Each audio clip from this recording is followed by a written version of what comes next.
Cinema అంతా business business business కాబట్టి ఎప్పుడైనా ఏదైనా బిజినెస్ చేయాలనిపించిందా? ప్రస్తుతానికి ఏం థాట్స్ లేవు సార్. మా ఆవిడ చెప్తా ఉంటుంది, అనుకుని అన్నీ అయిపోతే నా రెసిపీస్తో నేను ఒక టిఫిన్స్, నా చట్నీస్, నా స్టైల్ దోశలు.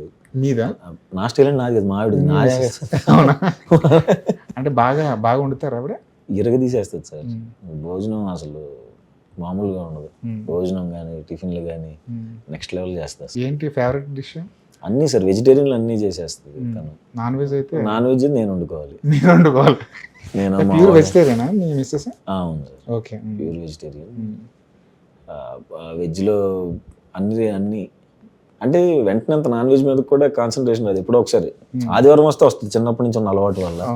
ఆదివారం వస్తే వెళ్ళి కూర తీసుకురావాలి అవన్నీ ఉంటుంది, కానీ మిగతా డేస్ అన్ని వెజ్ హ్యాపీగా తినేస్తాను. ఏంటి రెసిపీ ఏమైనా డిఫరెంట్గా ఉంటుందా ఆవిడ రెసిపీలో? ఏమన్నా ఏమో కొంతమంది చేతిలో మ్యాజిక్ ఉంటుంది సార్, అది పెద్ద చూసుకొని కూడా ఇలా అంటది.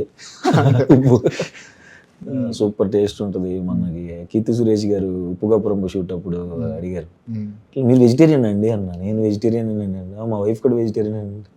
ఓకేనండి అయితే అట్లా కీర్తి సురేష్ గారు ఏదన్నా ఒక 2 వెరైటీలు తీసుకెళ్దాం ఆవిడ అడిగారంటే, కీర్తి సురేష్ అడిగిందా అని చెప్పి మా ఆవిడ 23 రకాలు చేసేసారు. 23 రకాలు ఉంటాయి వెజ్లో అని తెలిసింది మనకి.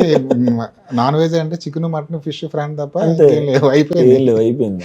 వరుసగా మిరపకాయ బజ్జీతో స్టార్ట్ చేసి, అరటికాయ బజ్జీతో స్టార్ట్ చేసి, ఎక్కడెక్కడికో అన్ని. ఆ రోజు ఆవిడకి హ్యాపీగా ఇష్టం కదా అందరికి కీర్తి సురేష్ గారు అంటే, వర్క్ చేయడం సూపర్ హ్యాపీ. ఫుడ్ ఏంటి కదా ఇప్పుడు డైట్ లో ఉన్నట్టున్నారు కదా, అన్ని కొంచెం కొంచెం టేస్ట్ చేసి అదొక హ్యాపీనెస్. మన ఇంట్లో కీర్తి సురేష్ గారికి పెట్టడం హ్యాపీగా.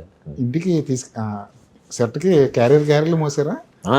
మొత్తం అన్ని మోసి పెద్ద అరిటాకు క్యారవెన్ ఆ రోజు నేను శత్రు అన్న ఆర్టిస్ట్, శత్రు అన్న నేను, కీర్తి సురేష్ గారు, రవితేజ అని ఇంకో ఆర్టిస్ట్, అందరూ కలిపి.